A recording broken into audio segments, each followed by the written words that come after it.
శ్రీ గురుభ్యో నమః, శ్రీమాత్రే నమః. విశ్వావసనామ సంవత్సరంలో సింహరాశి వారి ఫలితాలు ఏ రకంగా ఉన్నాయో తెలుసుకుందాము. అయితే వీరికి మఖ 4 పాదములు, పుబ్బ 4 పాదములు, ఉత్తర 1వ పాదం అనేది మన సింహరాశిలో చూస్తాము. అయితే వీరికి ఆదాయం 11, వ్యయం 11, రాజపూజ్యం 3, అవమానం 6గా ఈ సంవత్సరము గోచరిస్తుంది. అయితే ఈ రాశి వారికి శుభ అశుభ ఫలితాలు అనేవి మనకు మిశ్రమంగా గోచరిస్తున్నాయి. అన్ని రంగాల వారికి ఆశించిన విధంగానే మంచి ఫలితాలు ఉండే అవకాశం ఉంది. అయితే కుటుంబంలో మంచి అభివృద్ధి ఉంటుంది. ఆర్థికంగా కొంత ఒడిదుడుకులు అక్కడక్కడ ఉన్నప్పటికీ వీళ్ళు మంచిగా నిలదొక్కునే అవకాశాలు ఈ సంవత్సరం ఎక్కువగా ఉన్నాయి.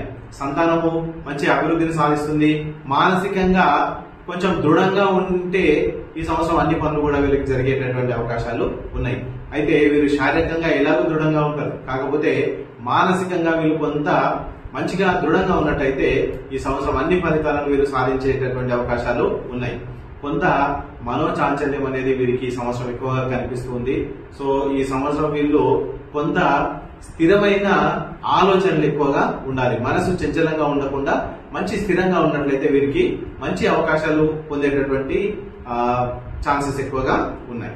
నూతనంగా వ్యాపారాన్ని ఎవరైతే ప్రారంభిద్దాం అనుకుంటున్నారో, నూతనంగా ఎవరైతే గృహాలను కడదాం అనుకుంటున్నారో వీళ్ళు కొంచెం ఆచితూచి వ్యవహరించాల్సినటువంటి అవకాశము ఎంతైనా ఉంది. అంటే వీరికి అంతగా కలిసి వచ్చేటటువంటి అవకాశాలు అయితే ఇందులో లేవు. ఆటంకాలు ఎక్కువగా ఉన్నా వీరు ఏదో రకంగా వాటిని అధిగమించేటటువంటి అవకాశాలు కనిపిస్తున్నాయి.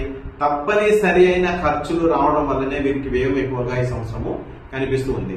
ఆదాయం 11, వ్యయం 11గా ఉంది. అంటే వీరికి ఖచ్చితంగా ఖర్చు చేయాల్సినటువంటి అంశాలు వస్తున్నాయి. కాబట్టి వీరికి ఈ సంవత్సరం ఆదాయము మరియు వ్యయంగా అంటే ఎంత రావడం ఎంతో పోయేటటువంటి పోబడి కూడా అంతే మనకు కనిపిస్తూ ఉంది.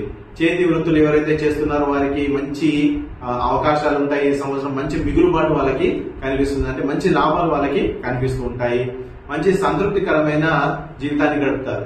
ఎవరైతే కుల వృత్తులు చేస్తున్నారో, ఎవరైతే చేతి వృత్తులు చేస్తున్నారో వారికి మంచిగా లాభించేటటువంటి అంశాలు ఈ సంవత్సరము కనిపిస్తున్నాయి. భాగస్వామ్య వ్యాపారాలు మాత్రం వీరు చేయకపోవడమే మంచిది. ఎందుకంటే వీరు ఏది చేసినా కష్టమో నష్టమో వీరు సొంతంగా చేసుకున్నట్లయితే చాలా బాగుంటుంది. కానీ భాగస్వామ్యాలు మాత్రం వీరికి అంతగా అనుకూలించేటటువంటి అంశాలు అయితే కావు. ఇంకా ఉద్యోగాలకు ఎవరైతే ప్రిపేర్ అవుతున్నారో వారికి మంచి అవకాశాలు ఉన్నాయి. కొంత ఎక్కువ కష్టాన్ని పడితే తప్ప మంచి ఫలితాన్ని వీరు పొందలేరు.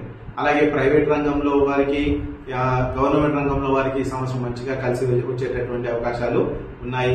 ఎంత పనినైనా సరే వీరు కొంత లౌక్యంగా వ్యవహరించి వీరు పని చేస్తే బాగుంటుంది. ఆ లౌక్యం అనేది లేకపోవడం వల్లనే సింహరాశి వారికి చాలా ఇబ్బందులు కలుగుతూ ఉంటాయి. వీరు కొంచెం లౌక్యాన్ని నేర్చుకుని అవతలి వారికి కొంత అనుకూలంగా ఉన్నట్టయితే వీరికి మంచి ఫలితాలు అనేవి వచ్చేటటువంటి అవకాశాలు ఉన్నాయి. ఈ సంవత్సరము విశేష పరిశ్రమ చేస్తే తప్ప ఫలితాలను అంత ఈజీగా సాధించలేరు. కొంత మతిమరుపు పెరిగేటటువంటి అవకాశాలు వీళ్లకు కనిపిస్తున్నాయి. పోటీ పరీక్షల్లో చాలా కష్టపడితే తప్ప వీరు మంచి ఫలితాలను పొందలేరు. విదేశాల యందు ఎవరైతే ఉద్యోగ ప్రయత్నాలు చేస్తున్నారో వారికి దాదాపుగా అంటే చాలా కష్టపడితే తప్ప వచ్చేటటువంటి అవకాశాలు లేవు. స్పెక్యులేషన్ రంగంలో ఎవరైతే ఉన్నారో వారికి లాభాలు సామాన్యంగా ఉంటాయి. ఈ రియల్ ఎస్టేట్ రంగాల్లో ఎవరైతే ఉన్నారో వారికి కూడా ఈ సంవత్సరం సామాన్యంగా ఉంటుంది. అంటే అంతగా ఎక్కువగా అనుకూలించే అవకాశం అయితే కాదు. రాజకీయ రంగాల్లో వారికి లాభాలు మంచిగా కలిసి వచ్చే అంశాలు ఉన్నాయి. కొంత ఆటంకాలు అక్కడక్కడ వచ్చే అవకాశాలు ఉన్నాయి రాజకీయ నాయకులు కూడా.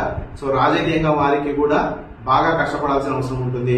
ఎవరైతే గృహ నిర్మాణాలు, స్థిరాస్తులు కొనుగోలు చేయాలనుకున్న వారికి మంచిగా కలిసి వచ్చేటటువంటి అవకాశాలు ఉన్నాయి.